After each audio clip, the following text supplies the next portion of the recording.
केंद्रीय मंत्री और सह प्रभारी अनुराग ठाकुर भी कुछ कह रहे हैं प्राची, उनका भी रुख करते हैं और दर्शकों को दिखाते हैं।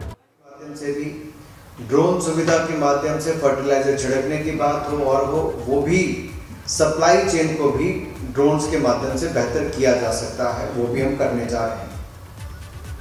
पीएम किसान सम्मान निधि में 11 करोड़ किसानों को अब तक 1,80,000 करोड़ रुपया मिला है, आगे भी ये सुविधा मिलती रहेगी। खेलों का बजट 2014 के मुकाबले इस साल 3 गुना ज्यादा हो गया है, जो लगभग 3,062 करोड़ रुपया हुआ है, जो आज तक का सबसे ज्यादा बजट है। अगर मैं बात करूं राज्यों की, तो 1,00,000 करोड़ रुपया राज्यों को बगैर किसी ब्याज के दिया जाएगा और इस 1,00,000 करोड़ रुपए को 50 साल के बाद वापस करना है।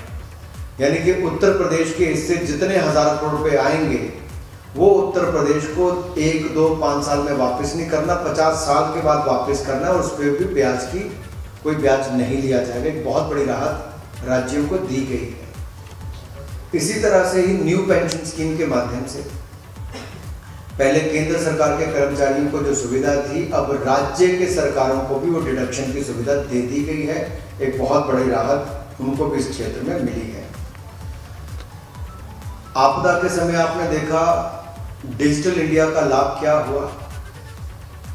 सबसे सस्ता डेटा दुनिया भर में हिंदुस्तान में मिलता है। गांव-गांव तक ब्रॉडबैंड पहुंचाने की इस साल तक हमारी कल्पना है कि इसको पूरा कर लिया जाएगा। हर गांव में ऑप्टिकल फाइबर होगी और इसके अलावा बच्चों की शिक्षा प्रभावित ना हो।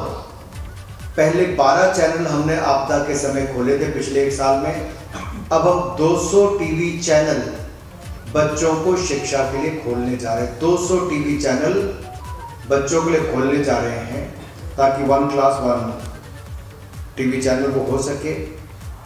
सप्लाई चेन में ड्रोन कैसे हो, हमारे स्टार्टअप्स कैसे बेहतर करें, तो उसके लिए भी हमने प्रयास करने जा रहे हैं कि डिजिटल पेमेंट सिस्टम हो, फिनटेक हो, ड्रोन्स की बात हो, इन सब में हमारी स्टार्टअप्स ने बहुत शानदार काम किया है।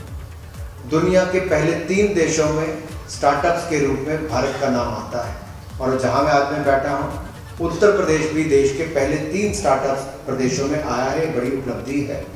और जो हमने स्टार्टअप्स वाले युवाओं को 1 वर्ष का और इनकम टैक्स की और छूट दी है, ये भी उससे उनको लाभ मिलने वाला है। कृषि के क्षेत्र में एक बड़ी परियोजना हमने उत्तर प्रदेश के लिए, जो अटल जी का सपना था, वो भी पूरी की। केन बेतवा लिंक प्रोजेक्ट बुंदेलखंड के इलाके को 44,605 करोड़ रुपया खर्च करके 9 लाख हेक्टेयर भूमि को ये सिंचाई योग्य बनाएगी और 63 लाख परिवारों को पेयजल की सुविधा देगी। ये मध्य प्रदेश, उत्तर प्रदेश के बुंदेलखंड के इलाके के लिए एक संजीवनी के रूप में काम करने वाली है। भाई और बहनों, बातें बहुत सारी हैं, आंकड़े भी बहुत सारे हैं। मैंने जो शुरू में कहा कि आत्मनिर्भर भारत की नींव पर आधुनिक भारत का निर्माण होगा और अमृत काल में इसकी हमने शुरुआत की है।